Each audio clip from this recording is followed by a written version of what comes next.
Brazil বনাম Ecuador ম্যাচটি কিভাবে লাইভ দেখবেন এবং এই ম্যাচগুলোর সময়সূচি জানতে পারবেন এই ভিডিওর মাধ্যমে। ব্রাজিল বনাম ইকুয়েডরের ম্যাচে সব দিক দিয়ে এগিয়ে রয়েছে ব্রাজিল, তবে দরিবালের এমন কর্মকাণ্ডের জন্য দায়ী সিবিএফ। খুবই বাজে দল ঘোষণা করেই চলেছেন দরিবাল। এমন স্কোয়াড ঘোষণা করলে ব্রাজিলকে আর বিশ্বকাপ খেলতে হবে না। আর সবচেয়ে খারাপ বিষয় হচ্ছে কেন সিবিএফ ভালো কোচ নিয়োগ দিচ্ছে না। সিবিএফ কি চায় ব্রাজিল বিশ্বকাপে অংশগ্রহণ না করুক? আজকাল দেখতেছি ব্রাজিল দলেও ষড়যন্ত্র শুরু হয়েছে।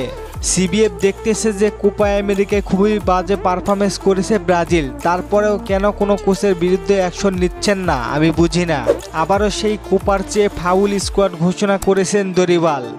আপনারা অনেকে কমেন্ট করেছেন দরিবালকে বরখাস্ত করা উচিত, আবার কেউ লিখেছেন তাকে আরও একটি সুযোগ দেওয়া প্রয়োজন। তবে আমার মনে হয় দরিবালকে খুব দ্রুত সম্ভব বরখাস্ত করা উচিত, না হলে আরও খারাপ অবস্থান হবে ব্রাজিলের।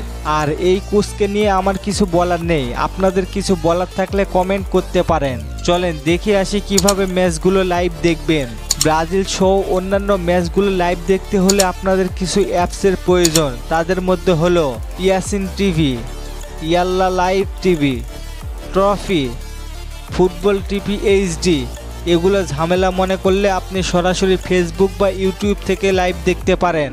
এই অ্যাপসগুলো ডাউনলোড করতে বা খেলা দেখতে অসুবিধা হয় তাহলে আমাকে হোয়াটসঅ্যাপে নক করতে পারেন, আমি সমাধান করে দিব আপনাদের।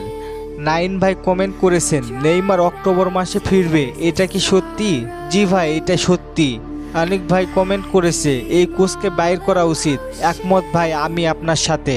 রাজা ভাই কমেন্ট করেছে নেইমারকে ছাড়া কোনো ম্যাচ দেখতে মন চায় না, কিন্তু ব্রাজিলে খেলা তো তাই দেখব।